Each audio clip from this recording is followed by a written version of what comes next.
Trước khi tôi cảm ơn Ngài và các con cái của Chúa, hôm nay chúng ta học đề tài đức tin và niềm tin. Như thế nào gọi là đức tin và niềm tin? Chúng ta sẽ bắt đầu để lắng nghe. Nhiều người trong con cái Chúa nghĩ rằng là có lẽ đức tin và Chúa của các đốc nhân và sự mê tín và dị đoan của người ngoại đạo là không khác nhau mấy. Quy nghĩ như vậy là nên có một số cơ đốc nhân thỉnh thoảng vẫn còn đi là coi bói, coi ngày, coi giờ, coi tuổi để dựng vợ gả chồng. Thậm chí có người còn chỉ cổ dù nữa là một số con cái Chúa là khác thì khá hơn, là nhưng vẫn thấy thể hiện một vài hành động mang tính chất mê tín, như phải cầu nguyện ở điểm nào là trong nhà thờ thì mới được nhắm, sợ không nắm dùng những vật dụng có hình con rồng vân vân. Chúng ta rất cần học biết thế nào là đức tin và thế nào là mê tín. Hai lĩnh vực này là hoàn toàn là khác nhau, là hy vọng là qua câu chuyện về người là bại là bên ao Bethesda ở Phước Âm là Giăng chương 5 câu 1 đến 9 sẽ giúp quý vị nhận thức được vấn đề và có một điểm tin thật là xác đáng nơi Chúa.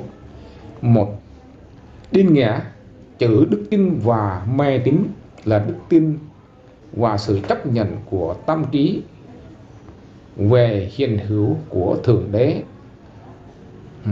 để dựa trên cơ sở lời mặc khải của Thánh Kinh, là đồng thời cũng chấp nhận giải pháp là cứu rỗi mà Thượng Đế đã thực hiện là qua Chúa Giêsu Christ.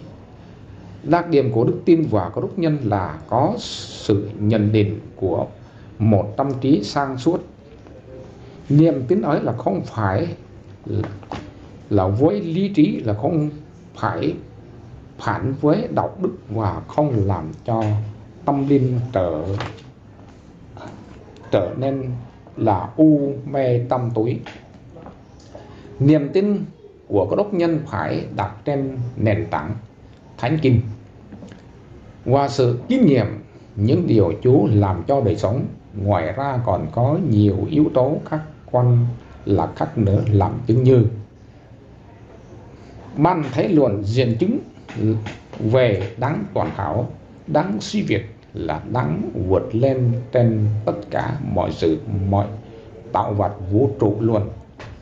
Dẫn chứng về nguyên nhân đầu tiên, nguyên nhân vĩ đại đã làm ra tất cả mọi sự là trong trời đất, là mục đích luận dẫn chứng về một đấng đã tạo dựng mọi vật với những mục đích và kế hoạch riêng.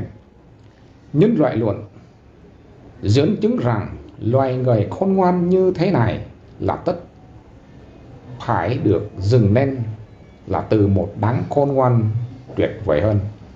Mê tín từ điển Việt Nam danh nghĩa chữ mê tín và thẩm là tin cách mù quáng hay là tin những điều không có thật, là không có cơ sở. Chữ mê tín luôn luôn đi với chữ dị đoan.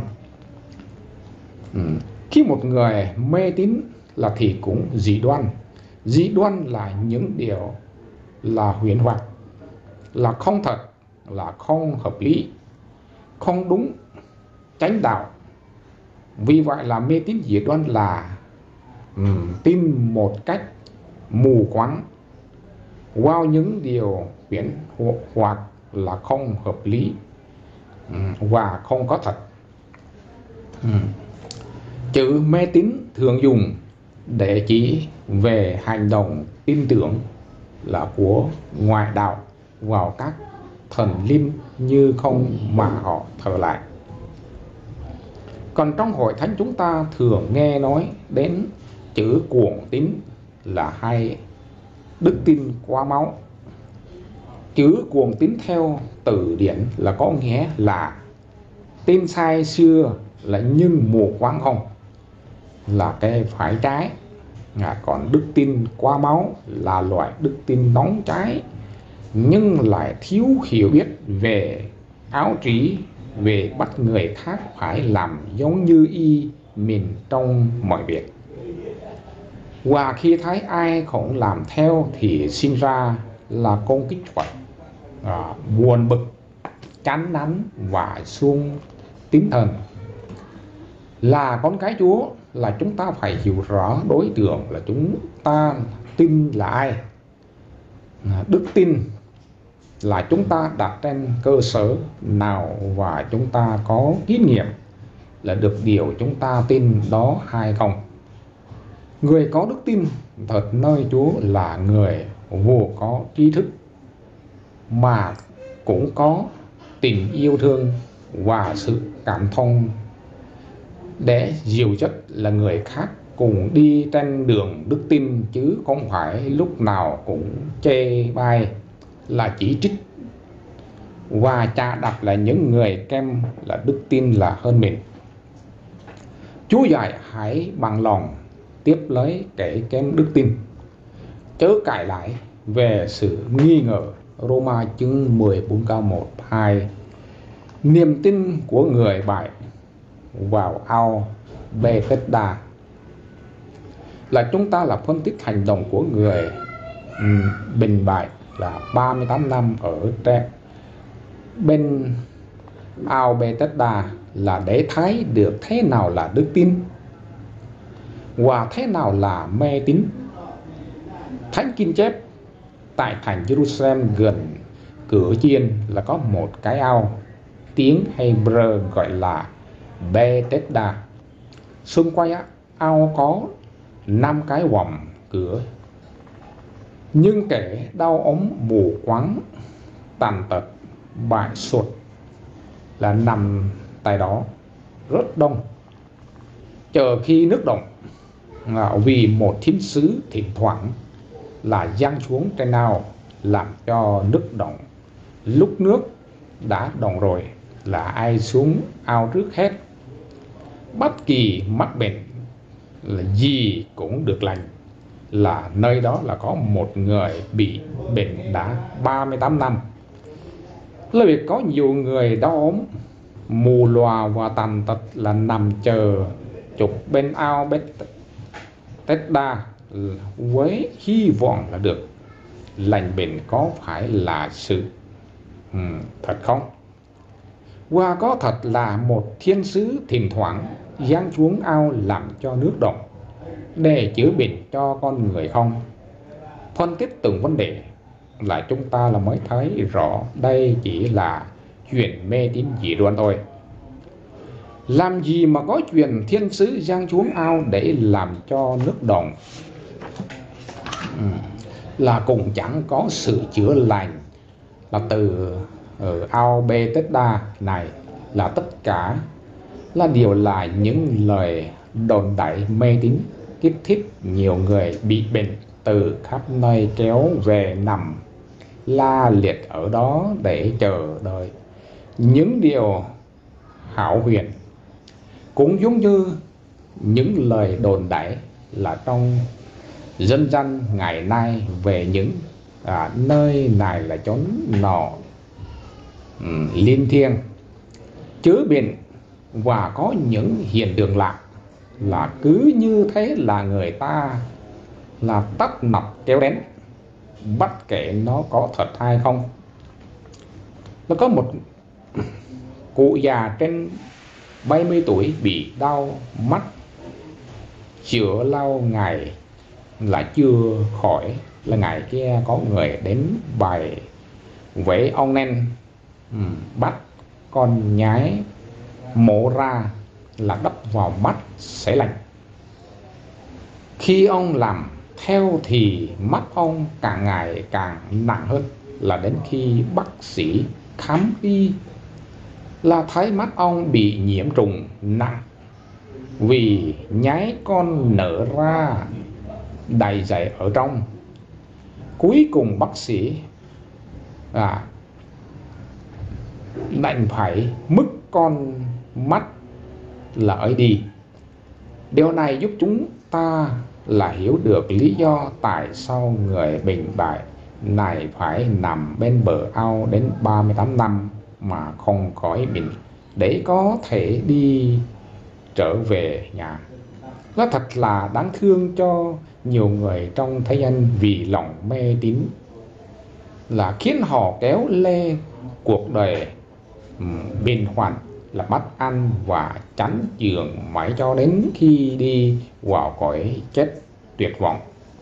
Nhưng thật là hạnh phúc thay cho người bài 38 năm đã gặp được Chúa Giêsu.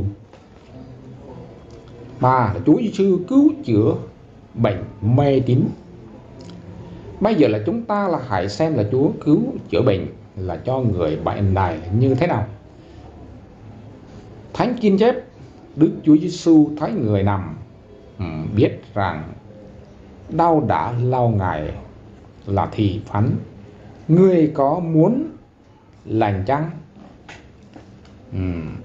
Điều này nói lên sự quan tâm của Chúa Giêsu đối với mỗi đời sống con người, cả đến những người chống đối chối bỏ Ngài, là Ngài vẫn nhìn thấy, là biết rõ họ và sẵn sàng cứu vớt họ, như Ngài đã làm cho người bại 38 năm.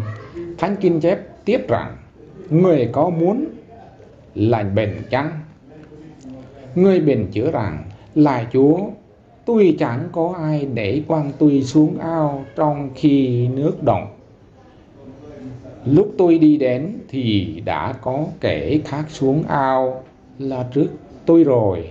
Giăng chương 5 câu 6 đến 7 và đến 89. Thật thì đáng thương cho người bại vô cùng đã gặp Chúa Giêsu thấy quyền năng rồi mà vẫn cứ còn trong mong nơi là cái ao. Hãy huyền hơn là trông cậy và cầu xin vì danh y đại tài đang đứng trước và để được chữa lành cho. Do người bại là không có lòng tin nơi Chúa Giêsu là như những người bệnh khác, là thì Chúa Giêsu vẫn yêu thương chữa lành bệnh cho chúng ta. Xung quanh chúng ta có biết bao nhiêu là người bị bệnh bại giống như người bại này, là không thần linh nào có thể cứu giúp và chữa lành căn bệnh tội lỗi để rút họ ra khỏi sự chết mất. Cũng chẳng có cái ao nào là trong đời này là có thể chữa lành đời sống quá chánh chương. Nó tuyệt vọng vì thiếu quán Chúa Giêsu của họ.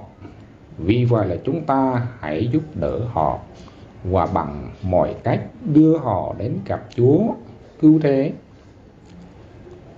Vì chỉ có quyền năng là cứu chuộc của Chúa Giêsu mới cứu vớt và làm cho cuộc đời họ trỗi dậy được mà thôi.